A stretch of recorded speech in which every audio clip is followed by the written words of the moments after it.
Hey, my friends, we will be right back to the show. But I have a question for you. Are you struggling with the impact of childhood trauma? Well, know that you're not alone. I'm here to let you know that I'm starting a brand new weekly coaching group that includes a year of life coaching, accountability, support, habit and goal setting, and more. I'm starting a waitlist for the group right now, and I'm only taking a handful of people. And I'll let you know that through this personalized coaching, we'll work together to help you understand how your childhood trauma has shaped your beliefs, behaviors, emotions, and will help you create a roadmap for healing and growth. Right now, you can schedule an absolutely free coaching session with me and get put on the wait list if you go to thinkunbroken.com. My friends, it's your time to turn your trauma into triumph, breakdowns into breakthroughs, and become the hero of your own story. And I'm here to support you in doing that. Just go to thinkunbroken.com to register for a free coaching call with me and to get put on the wait list for the brand new weekly coaching program. We'll be right back to the show. But before we do, I want to tell you about today's sponsor, factormeals.com, where if you go to factormeals.com/unbroken50 and use the code unbroken50, you can get 50% off your first order. That's factormeals.com/unbroken50. If you're like me and you are a person who is busy trying to create a life, heal, work on their health, wealth, and relationships, and not to mention deal with the day-to-days of normal life, you do not have time to be going to the grocery store and trying to figure out what you're going to cook every single day of the week. In fact, one time I did the math and I realized I was spending over 15 hours a week at the grocery store and cooking. When I added Factor, I got to use that time for myself, for my family, for my friends, for my community, and for my business. And so if you're in the place where you need some more support in the kitchen, head to factormeals.com/unbroken50 and use the code unbroken50 to get 50% off. Hey, my friends, we will be right back to the show. But I have a question for you. Are you struggling with the impact of childhood trauma? Well, know that you're not alone.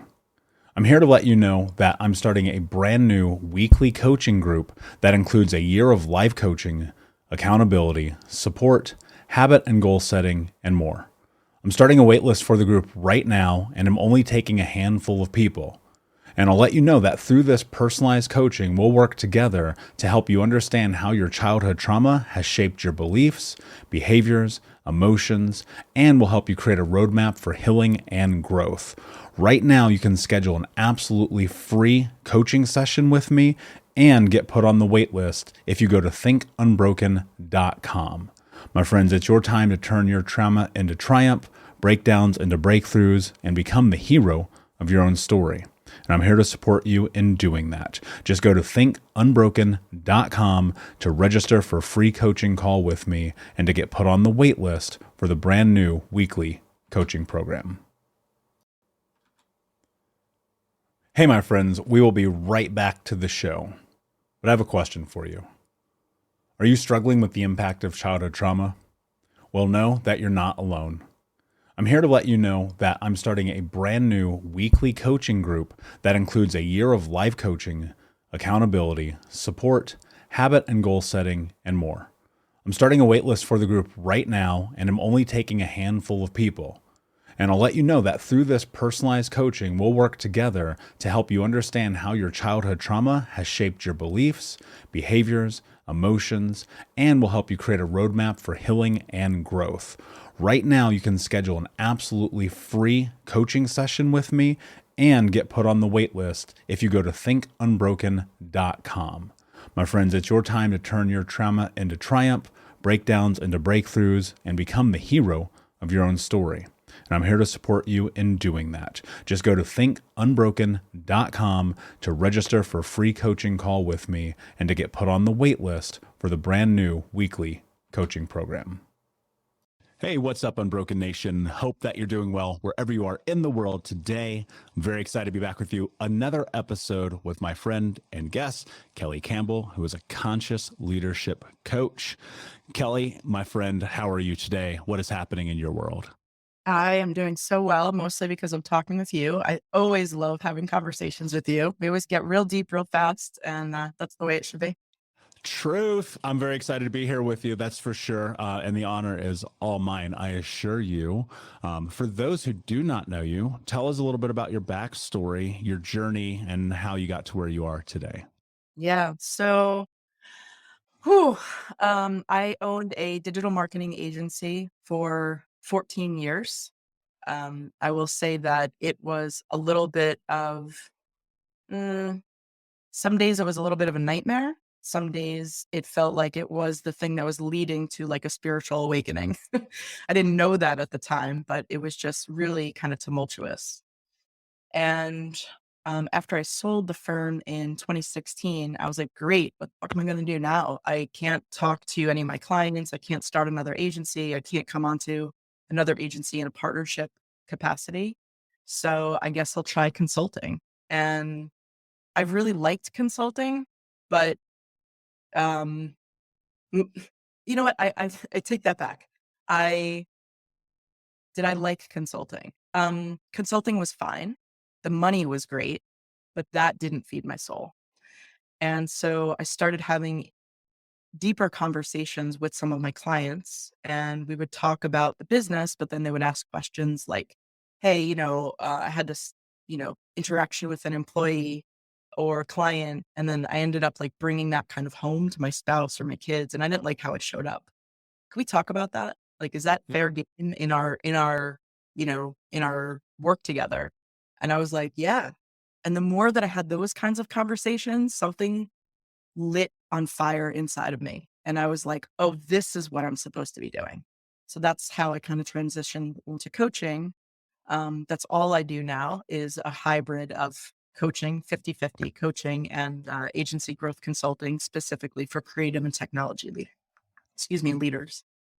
Hey, what's up, Unbroken Nation? Just want to take a moment and invite you to be my guest at Think Unbroken Conference this November. That's right. Think Unbroken is hosting our Unbroken Con for free. It's 5 days of trauma transformation information with myself, special guests, and even some of the leading experts in trauma education from around the world. For 5 days, we're going to jump into what it means to actually take the steps to be unbroken. All you have to do is register for free at unbrokencon.com. That's unbrokencon.com. That's right. 5 days of trauma transformation information with me, special guests, and some of the world's leading trauma trained experts for free for 5 days this November. More details to come. But in the meantime, go to unbrokencon.com to register. And I'll see you there. Yeah, I love that. And what's really funny is, thinking about having my background really been in digital advertising and marketing for well over a decade, it's not really fulfilling. Like, I remember I'd work with some big companies. We would create some massive change. They'd be like, oh, you helped us increase revenue by X amount. I'd be like, okay, it wasn't actually that difficult. You just got to do the things, right? What what I want to do, though, before we start talking about this transition that you made, because I know what you do, and I think it's really incredible what you're trying to do in building consciousness around leadership. Mhm. But I want to rewind and kind of start a little bit earlier in your journey. Talk to us about, where did you grow up? What was life like as a kid? Where did you come from? What's kind of your background? Oh, we're gonna go right there. So, not surprised. Not surprising with you. So I grew up kind of middle class, in suburban upstate New York. I had a really loving father, who was sort of like a bit of a protector for me when he lived with us. Um, my parents got separated when I was 9. And so he was kind of in and out of the house. Like he'd be there for a year, out for 2 years, back for 6 months, super confusing. But more so than the confusion, um, I think there was a lot of fear because I never ever felt safe inside of my house. My mother had undiagnosed borderline personality disorder and narcissistic personality disorder. So that comorbidity, really, really difficult to deal with, really unpredictable. And, I was on the receiving end of a lot of physical abuse, emotional abuse, verbal abuse, you name it. And so I grew up um, being very observant, looking at what was being said, what was not being said, how is everybody kind of feeling, vibing in the room? Am I safe here? Do I need to kind of leave to protect myself? So, there was a lot of that, I'll put it that way. And then I think the big picture was sort of because of my mother's mental illness, she she kind of saw me as, and I know this is gonna sound really kind of, like, strange, but she saw me as the other woman in my father's life. So, in her mental illness and her belief system, there was only a finite amount of love that he could give, and so I was taking from her sort of surplus or her pile with him, and so she could not look at me as anything other than the version of herself that she hated, right? So I was like the little version of her who she loathed. And so for me, I didn't understand that. Of course, you don't understand that until you do the work when you get older. But I tried every which way till Sunday to try to earn this woman's love, and nothing was good enough. So straight A's, captain of every sports team, go to full ride to school, you name it. I was like the perfect fucking kid. And there wasn't anything that I could do to make her love me. So of course I internalized that as like, oh, I must be the thing that's broken. Right. So that's kind of how I grew up. And then if you want to get really into it, I'll give you a pretty interesting story. When I was 16, she and I had a physical altercation at our front door. I had just come in from, sports practice or something, and I was eating an apple. And um, she probably threw some shade. I threw some shade back. Um, she kind of lunged at me. We get into this physical altercation. I never hit her, by the way. Um, I dropped the apple. I bend down to pick it up because I'm not thinking. And she takes a high heel that she had worn to work that day and plants the stem of it in the back of my skull. And it was just one of those moments like, man, she's gonna kill me. Like, one day she's gonna kill me, and I'm 16 years old. But what happened in that moment also was I was kind of before she did that, I was sort of like holding her off, like staving her off with one arm. And I had this little aha moment of like, oh shit, I'm actually stronger than her now. Mm. I had been doing sports my whole life. I was like very, fit and healthy. And it was the first moment that because of the interaction, because of the physicality, I was like, wow, I'm stronger than her. And that actually scared me because for 16 years of just repressing all of that anger and rage and hurt and pain, it manifested in the form of a dream that night. And in that dream, I killed my mother. And I woke up the next day and I was like, I got to get out of here because if she doesn't kill me, I'm probably going to kill her. And that thought was just so terrifying to me. So, yeah, so I left my house when I was 16. Wow, that's so powerful. And I actually relate to that in such a like fucking strong way. And I feel this weird sense of solidarity with you in that because I was 18. I don't think I've ever shared this story on the show before. I've never shared this story before, so go for it. Wow, that's heavy. So I'm 18 years old. I just come home from wrestling practice. My mother was living with us again through her bouts of addiction and in and out of rehabs and kind of the back and forth of that whole thing, dealing with narcotics addiction and DUIs and all the whole nine. And I was living with my grandmother, and she had let my mother come and live with us again. And she had been in this space of sobriety for a moment, but then we started to notice old behavior patterns, right? As these things happen. And one night I come home from wrestling practice, and clearly she's just drunk as you could be, just on another level. And she storms into my bedroom, and my little brother happened to be gone. We shared bedrooms because we were fucking poor and we all had to three kids in one room. And and she comes in with and attacks me, yelling at me about having broken the computer And much like you, I had that same moment where the first time in my life, just I had hit that breaking point and I had shoved her to the ground. And I realized, just like you, I was like, oh my God, I'm stronger than her. I'm bigger than her. She can't hurt me anymore. And I looked at her, I told her, and I said, if you ever touch me again, I'll fucking kill you. And I that felt so real for me in that moment. And fast forward a little bit longer, I told her, you know what, you can't be in my life. I'm removing you. And from that moment forward till the day she died, I did not talk to her except maybe one time. And so if anything, I'm sharing this story in solidarity because I don't think people really sit and understand the impact that people's mental illness when they are not treated have on their children. And so as you're in this moment, you have this dream, which is super fucking gnarly. What you have to put yourself in a position of making a really intense decision at a really young age. Like I did at 18, to tell your mother I'll never talk to you again is like crazy difficult. What was going through your head and how do you make that decision at 16 years old?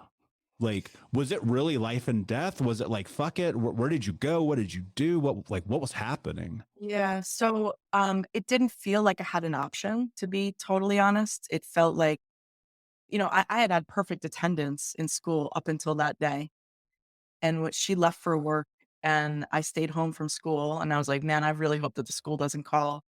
I had my learner's permit and I had like a, beat up old car that my like uncle's grandmother, uh, I kind of got passed down because she had just passed away or something. So I just filled up the car and I got in touch with my boyfriend at the time and I went over to his house and we talked to his parents and I was like, I have to live here for a little while. Like it's not safe for me to be in my house. And they agreed, which was really awesome of them. Um, Did people know that this was happening in your no, house? no, because I had become a master at hiding a lot of it, Mm, even in the, get that. I would explain away bruises as like sports injuries or this or that. Um, and, there was even like some of it I didn't always tell my own father because I didn't want him to feel bad or feel like, oh, well, if I'm not in the house, that's why this is happening. Um, so yeah, I don't know. But yeah, it I don't know if I would even say life or death. I think it was just there was no option. Mm. There was no option. Um, yeah, interesting. And then similar to your story, it would be until I was 24. I think it was 24. I finally said, listen, if we're going to have any form of relationship, we have to go to therapy. Like this is just beyond toxic. Um, and so she agreed to go. I was cautiously optimistic. And then I checked in with her, maybe like a day or two before that appointment was supposed to be scheduled. And I made it so that I was paying for it. We did it after work. We did it in her town, a therapist I had never seen before, trying to, again, make sure that this was something that she would kind of not have no out, but I would make it very easy for her. Right. And so I checked in with her and I was like, you're still able to make it on Tuesday. And thank God when this conversation happened, I was not driving. I was in a passenger seat. My girlfriend at the time was driving. And she said, no, I'm not going to be able to make it. And I said, okay, so you're not going to, and I knew, you're not going to be able to make it on Tuesday or you're not going to be able to make it ever. And before you answer that question, remember that what I said, the only way forward, the only way that we are going to have any semblance of a relationship or shot at a relationship is if we do this, if we go to therapy. And she said, no, I'm not going to be able to make it ever. And I said, okay, so you understand you are walking out of my life. And she said, yep, I got to go now. And she hung up the phone. It's the last time I talked to her. Wow. That's so fucking heavy. And Hey, you got a heavy show, man. You got a heavy show. this is true. This is true. But I think about it and the sometimes I hate to go to this reference because it's an easy one to go to, but Tony Robbins and this idea of life is happening for you and not to you always comes to mind in this Yeah. moment. Yeah. What Yeah. what started to transpire? Because for me, what happened, I don't know if this was true for you or not, like when that crossing of the line happened at 18 and I made that decision, I'm not going to say it made my life better because I don't know that it did or it didn't, especially in that time frame. But what did happen is I had this overwhelming like sense of freedom. Like it was crazy the way that I felt this weight lifted. And I'm going to say something really dark. When my mother died, my little brother called me. He goes, "Hey man, mom died." I'm like 24. And I go, "Okay, cool. Have a great day." And I hung up the phone and it felt like all of the weight of I got goosebumps right now. All of Yeah. the weight of the world was lifted off of my shoulders. And so what I'm curious about is, I think people hear conversations like this and they're just like, "Oh, it's so heartbreaking, so devastating." And it's not that it's not. Let's be very clear about that. But what started to happen with you from that moment? And where are you That's at in life and relationships and career and, Yeah, I mean, that's actually a good point because it was a really pivotal time for me when that happened. So, I was, in a relationship with, my girlfriend at the time. Um, we were just about to move, I think, to into Brooklyn, and I hadn't always lived in the county that I grew up in, so that was kind of like a big change. And I had just started my agency about a maybe not even a year before that. So there was a lot. I was self-employed for the first time in a new-ish relationship and about to change locations. So like a ton, like a swirl of change. And now all of a sudden, this kind of decision has either been made for me or maybe I subconsciously set this up because I kind of knew that would be the case. But you know, it was it was like someone ripped my heart out of my chest in that particular moment, but I think it got better every minute after that. And I'm not saying it was easy, to your point. Mother's Day still sucks for me, right? Like, it Same. just does. Um, the first couple of years after that, she tried to send me, like, mail me a birthday card, and I was like, "Why are you doing this?" It's like ripping the wound open every time, like, "We don't speak, but you're gonna try to play Mother of the Year and, like, send me a birthday card." No. So the last time that happened, I think she probably sent like 3 or 4 years in a row, and I just put like return to sender, and she got the message. Um, but, in a recent session with my shadow work coach, we were talking about this idea of what this represented and how much of a gift it kind of was, right? This thing happened for me, not to me. And I kind of found this word that I had never thought about before in the context of my mother. And similar to your like liberation, I think in retrospect, I feel a lot of relief. I feel a lot of relief that she didn't agree to go to that appointment, right? Because that level of toxicity, I would have been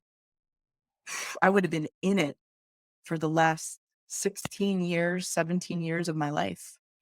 And, like, what a relief, what a gift to not do that and to kind of chart my own course and, you know, be a business owner, be in some amazing relationships. I was married for 9 years, in a relationship for 16 with my ex-wife.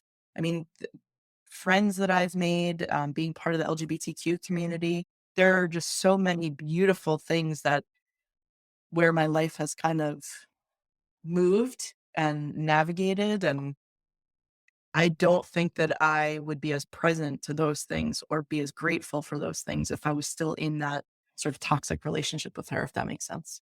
Yeah, I mean it makes perfect sense because when you're in those kind of toxic relationships and entanglements, it's all you think about. Like it's crazy how overshadowing those are, and that could be boyfriend, girlfriend, work, employer relationships. I mean, friends, however it is that you would describe a relationship, it's like that's at the forefront of your mind. It's with you when you go to sleep. It's at the gym. It's when you're eating dinner. It's when you're driving your car, and it gets you the most in your moments of quiet. Right. Yeah. And that's one of the really interesting things about this journey I've come to find is, and I don't think any aspect of removing people from your life is easy. I don't think people taking themselves out of your life is easy, but I think that there's so much power in it because it gives you more opportunity to sit in and reflect your truth, which is arguably the most uncomfortable thing that we do because you have to get honest with yourself. You have to ask yourself hard questions, and then you have to put in boundaries. You have to put yourself in this position where you actually fucking follow through on what you say. Right. And that's so hard because especially when it comes to other people, this idea of guilt and shame and hurt comes up and we feel like, oh no, I should get back in that relationship. I should do that thing. I should bend who I am for that other person. And I've come to find more and more that the less that you do that, the more empowered you become. Do you feel like that's hold true for you as well? Yeah, absolutely. And, it sounds like you kind of did a very similar thing 6 years before I did, right? Um, and I didn't realize until way later in life that that was the ultimate form of self-love and boundary setting that I could have ever done, that you could have ever done. We didn't know it at the time. It was much more like protective. But in retrospect, it's like, wow, that was like some hardcore boundary setting. And I'm really, again, looking back, I'm really proud of that, of my ability to set that boundary. It's almost like I knew that it was like I needed to move forward and have a healthy life. Like that's what I was meant for. And being pulled into this, really tumultuous thing was not for me. You know what I think is really interesting because when I'm coaching people, one of the things that we inevitably, I can count it, I can wind my watch to it, right?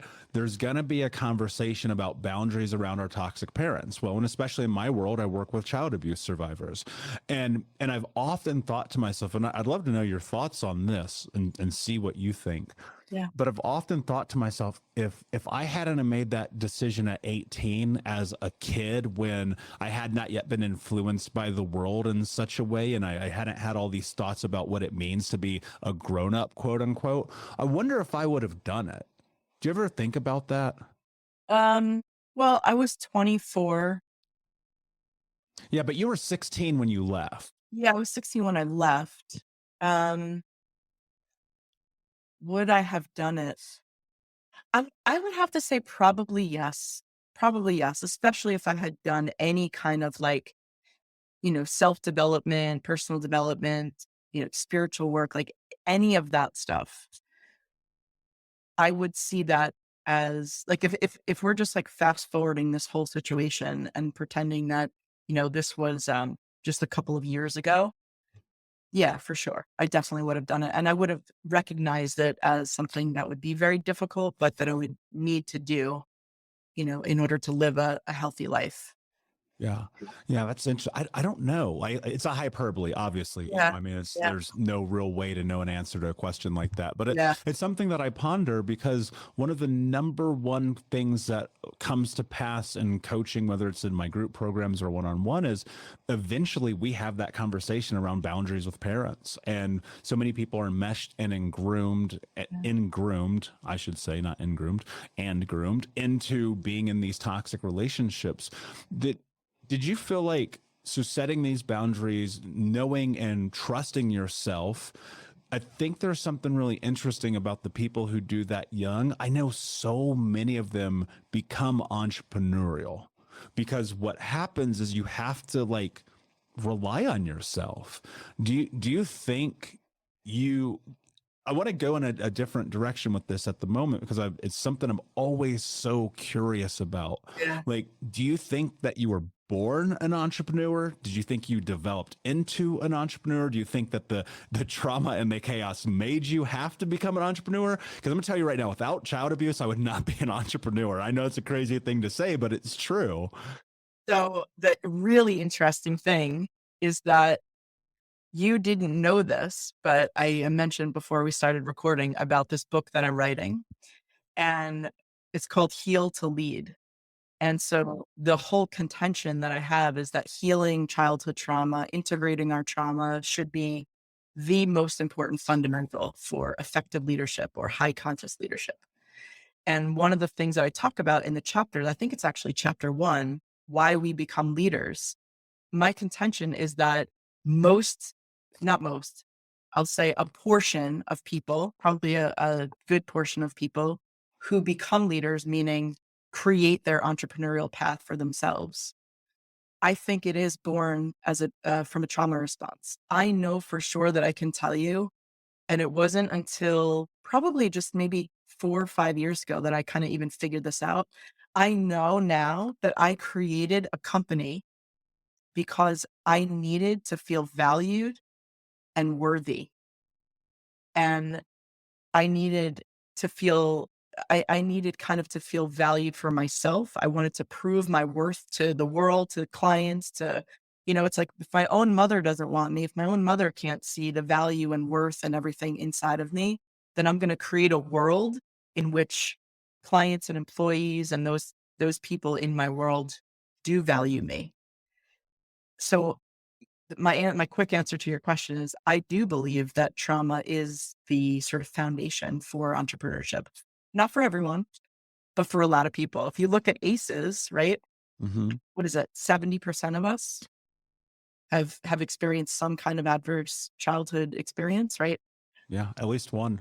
So at least one, right? So, and those only go higher with, marginalized populations. But if that's the case, and small businesses and entrepreneurs are such a large number, I mean, just look, there has to be a correlation. So I would say absolutely yes. That is my contention. Hey, Unbroken Nation, we'll be right back to the show, but I wanted to let you know that you can grab a copy of my first book, Think Unbroken, Understanding and Overcoming Childhood Trauma, for free. If you go to book.thinkunbroken.com, you can download the PDF ebook version of the book and get everything that I know about the baseline of healing trauma for free, downloaded to your email right now. Just go to book.thinkunbroken.com to download your copy of Think Unbroken, Understanding and Overcoming Childhood Trauma for a PDF for your phone. Again, that is book.thinkunbroken.com. Yeah, I think there does have to be, because one of the things that you find is, especially young, you've got to find a way to survive. Like I was having this conversation, I was on a radio show in Chicago yesterday, and he was like, how did you learn how to be a business owner and entrepreneur? I was like, at 9 years old, I was going to Big Lots on 30th in Georgetown and stealing candy bars, putting on my Boy Scout uniform, walking around door to door and pretending I was a Boy Scout to make money. Right? 100% margin, by the way, great business. But the truth about it is, like, you learn to survive. Right. Was there a moment where one of the things I'm always thinking about is this concept of like, know thyself, like trust thyself, know thyself, love thyself. Was there a moment, particularly a pivotal experience, where you realize that you were actually trusting your capacity to be resilient, to survive, to be a leader, to be Kelly? Ironically, it all started when I sold the company, because whatever was part of my identity at that time, I was 36 when I sold the company. Um, I would say I was a conscious leader of the organization, but I was not someone who I would consider healed or healing. Can The you only define conscious leader? Well, a conscious leader is someone who I'll give you sort of the traditional definition. It's someone who values people, planet, and profit sort of on equal prioritization. Um, those things were, especially people and planet, environmental and supporting my team were things that came very naturally to me. Maybe those are trauma responses also. That's probably a different show. But I was never an entrepreneur to try to make, millions of dollars. That wasn't my driver. My driver was supporting other people that were kind of under my stewardship, especially mentoring young creatives and digital marketers in the field, especially if they were women, especially if they were women of color. That felt really important to me. And then we did a lot of give back initiatives and a lot of just environmental considerations as part of the business. So that, I was a very conscious leader, but I was not a leader who had healed or was in process of healing or integrating her trauma. So It's- my world broke open after I sold that company. what does that mean? I just hit rock bottom. I felt like the ground just got like pulled out from under me. Everyone else was like, you should be so happy. You kind of like hit the holy grail. And I Was was that like, because your identity was so tied to the business? 100%. Okay, interesting. All of my worth, my identity, everything was like, these were the people that I surrounded myself with on a daily basis.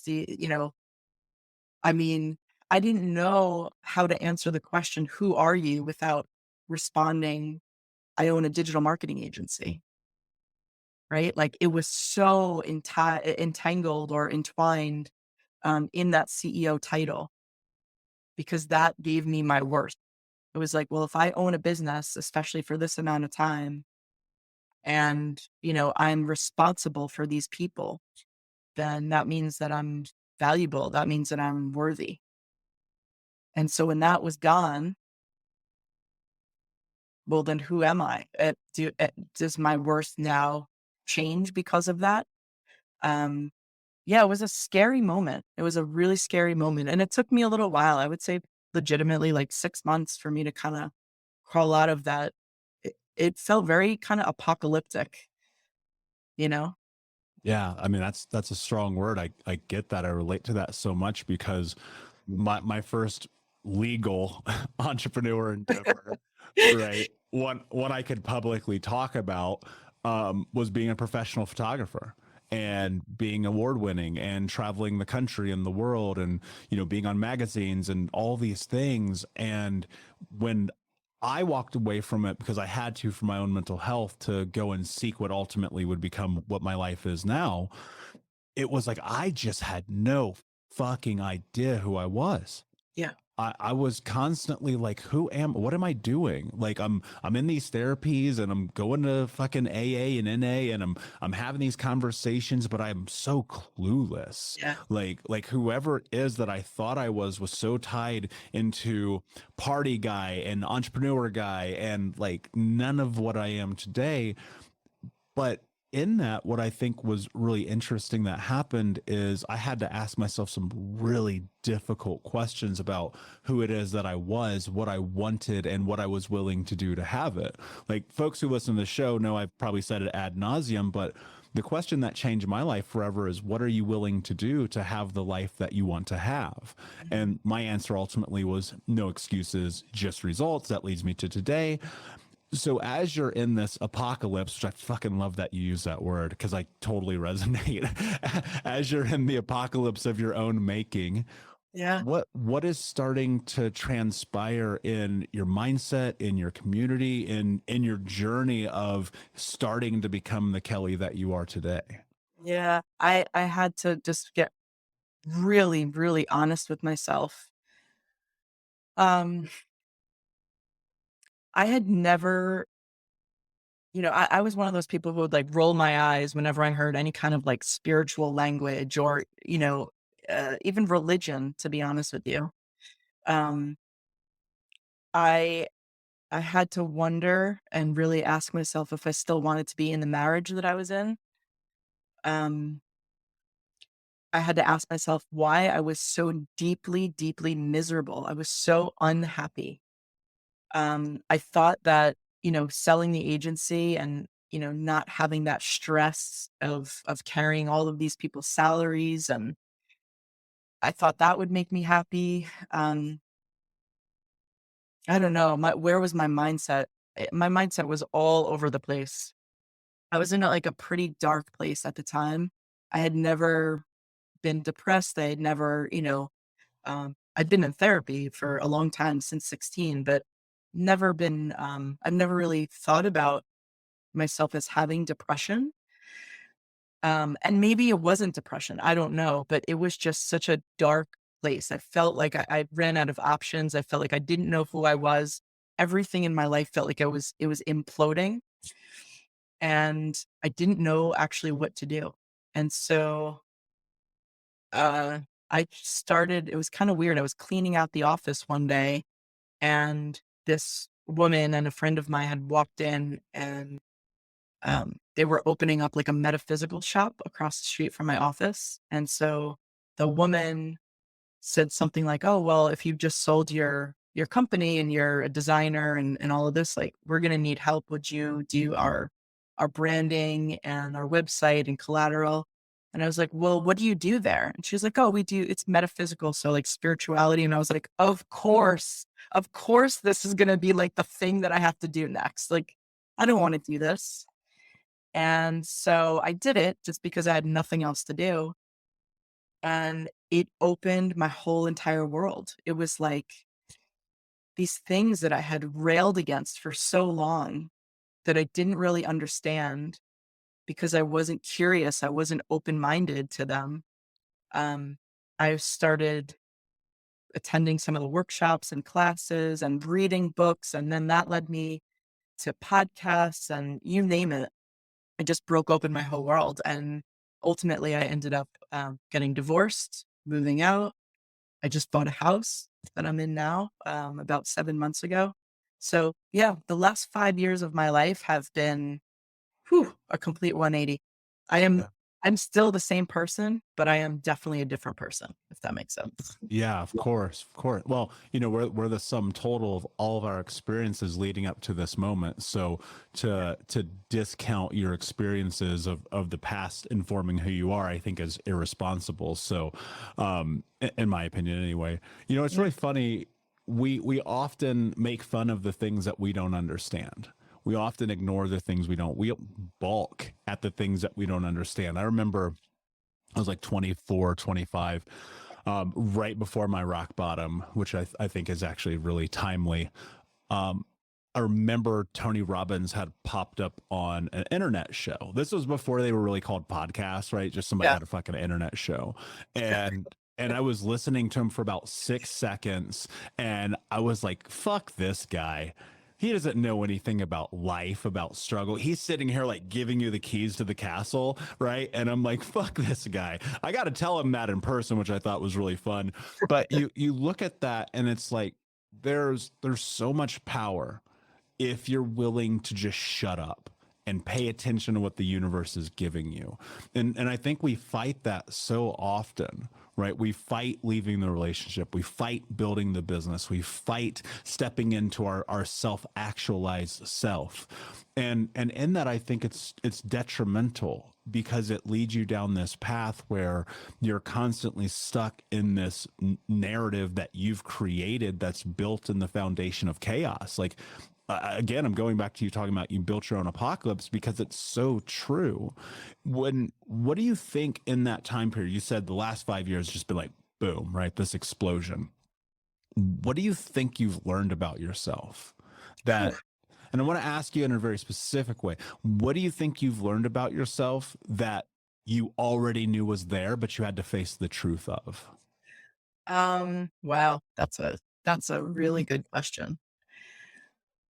I think um I think what I learned about myself is that I have an immense capacity to love.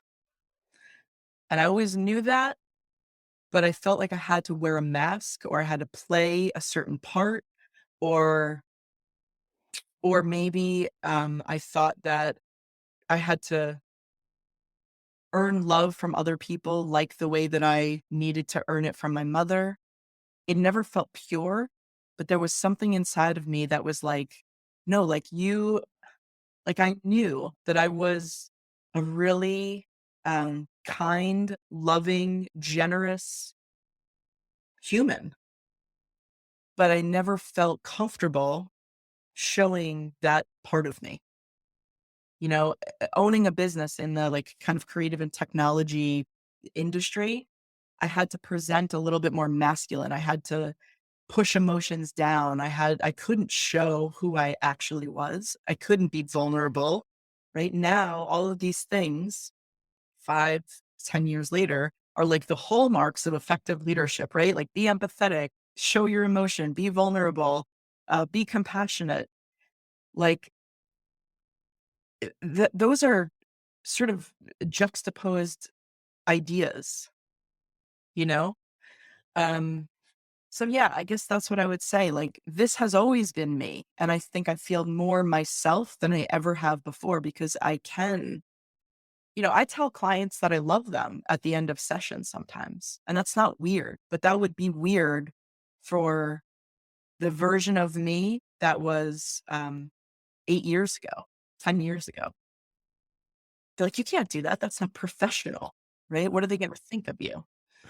Um, I don't even know what the hell professional means anymore. All I know is that we are not two different siloed individuals, whether we're at home or at work. Like that integration is where it's at for me and clients. And I see more and more people. People talk about bring your authentic self to work. Like, what does that actually mean? It means removing the silo. Like, you don't need that. You can be yourself, whatever that means. Um, I mean, I was always out as a business owner. I never hid that part of myself, like my sexuality. So that wasn't it, but it was this who I was at the core, you know? Yeah. Yeah. There's this idea that I've been sitting on that is becoming more deeply profound. And I hate to say the older I get, but the older I get. And that truth is like massive, undeniable, and unreasonable to an extent. Ownership of self and Mm, who you are is the truest and most accurate sense of what I think it means to be healed. mhm. I was sitting having a conversation with someone on a podcast, and like in real time this happened. I was like, actually, you know what I think the truth about healing trauma is when you only ever do what you want to do and you never do what you don't want to do because everything is or is not aligned with who it is that you've decided that you are. Yeah. And I think that holds true. You talk about removing the silo, you talk about authenticity, and it's like the vulnerability of being authentic with yourself is so incredibly fucking scary, but it's the only way that you're going to truly know who you are. And so what role did that play? Let me rephrase this question. What role has being vulnerable with yourself played in this journey for you? Ooh. Um, being vulnerable with myself and also removing a lot of the like blame, shame, guilt stuff. Facing those things through shadow work. I work with a shadow work coach and a Buddhist psychology coach, and like facing those aspects of myself, that was the game changer, hands down. Which is what also, as I was working with those two practitioners, um, I started incorporating that into my coaching practice and started talking about, past trauma and emotional history with my clients. Game changer, game changer, because we bring our entire past and our entire selves and our entire egos into everything that we do, leadership style, etc.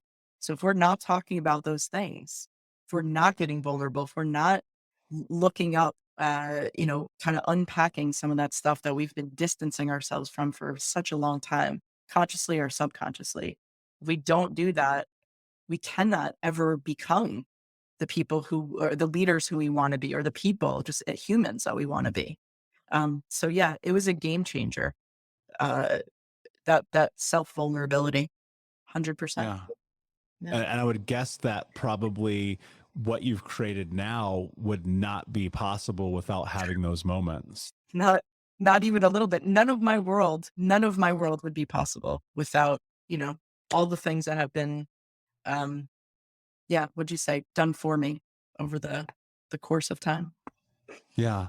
And so tell us about, what does your world look like now? What are you building? What is it that the mission has become? So I have the coaching practice, and I've worked with 10 clients simultaneously, not in group setting, just one-on-one. Those are, again, just the leaders of creative and technology agencies. So that's one thing that I do. I also host a podcast called Thrive, Your Agency Resource. That's kind of in that same audience. And then about a year ago, I founded a company called Consciousness Leaders, which, you're going to be a part of. Um, it's a representation agency for people who are speakers, authors, coaches, consultants, and workshop facilitators who happen to be women, BIPOC, LGBTQ, and or members of the disabilities community. So pairing those folks, those experts, with the organizations that are looking to create real change, that feels very purposeful to me. So that's kind of, I'm splitting my time between those two ventures. Um, and the podcast is bi-weekly, so it doesn't take up too much time, but I really enjoy that as well. And I've got 2 sponsors for that. And I have a new partner in my life, who is like a unicorn. Like, I don't mean a unicorn in the sexual way. I mean like legitimately the rarest human I have ever met, and totally aligned from a values perspective. Um, Everything that I have ever wanted or dreamed of in a partner. So yeah, life is pretty good. That's beautiful. Yeah. Congratulations. It's funny when you look at all the moments in life of the struggle ultimately leads to the success. And I just don't know that we can have the things that we want in life without the willingness to kind of dive in and see what happens. I was even having a conversation with someone last night about this idea of, you discover who you truly are when you swim into the deep end, when your feet stop touching the bottom, and it gets a little. Yeah, I love that analogy. Well, it just hit me last night so strongly, because I was like, that's everything about life, is how far away from shore are you willing to swim? Yeah. Because that's where you're going to discover yourself. So before I ask you my last question, my friend, can you tell everyone where they can find you? Yeah. So my website for coaching is just klcampbell.com. And then the representation agency is consciousnessleaders.com. Brilliant. And of course, we'll put the links in the show notes for the Unbroken audience. Thank you. My last question for you, my friend. What does it mean to you to be unbroken? This is a hard question. I think back to one of the questions that you touched on earlier, I think for me, and maybe this resonates with some of the people listening, I think it means embodying love.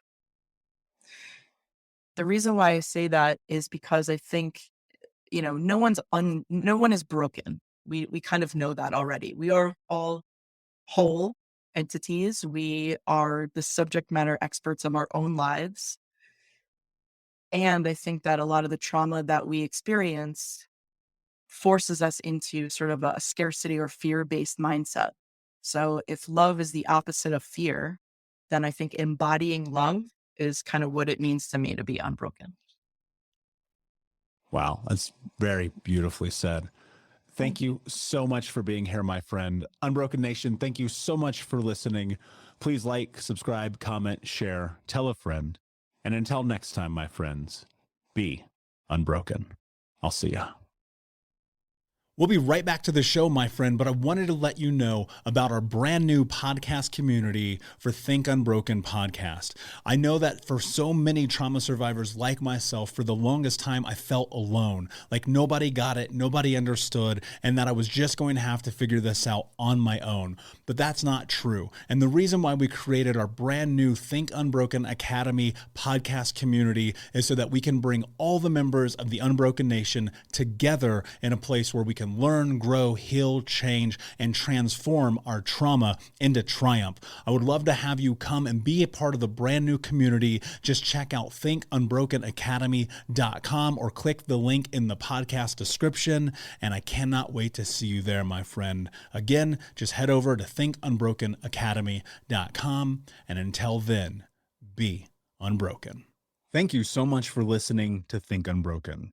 Please share this episode with someone who could use it and help us move forward in our mission of ending generational trauma in our lifetime. And if you would, please take 5 seconds to pop on iTunes or Spotify, hit that 5-star, leave a review, and you can also reach out to us on social at Michael Unbroken or at Think Unbroken. And of course, you can check out our YouTube channel at Think Unbroken. Thank you for being a part of Unbroken Nation, my friends. And until next time, be unbroken. Hey, my friends, we will be right back to the show. But I have a question for you. Are you struggling with the impact of childhood trauma? Well, know that you're not alone. I'm here to let you know that I'm starting a brand new weekly coaching group that includes a year of live coaching, accountability, support, habit and goal setting, and more. I'm starting a waitlist for the group right now, and I'm only taking a handful of people. And I'll let you know that through this personalized coaching, we'll work together to help you understand how your childhood trauma has shaped your beliefs, behaviors, emotions, and will help you create a roadmap for healing and growth. Right now, you can schedule an absolutely free coaching session with me and get put on the waitlist if you go to thinkunbroken.com. My friends, it's your time to turn your trauma into triumph, breakdowns into breakthroughs, and become the hero of your own story. And I'm here to support you in doing that. Just go to thinkunbroken.com to register for a free coaching call with me and to get put on the wait list for the brand new weekly coaching program.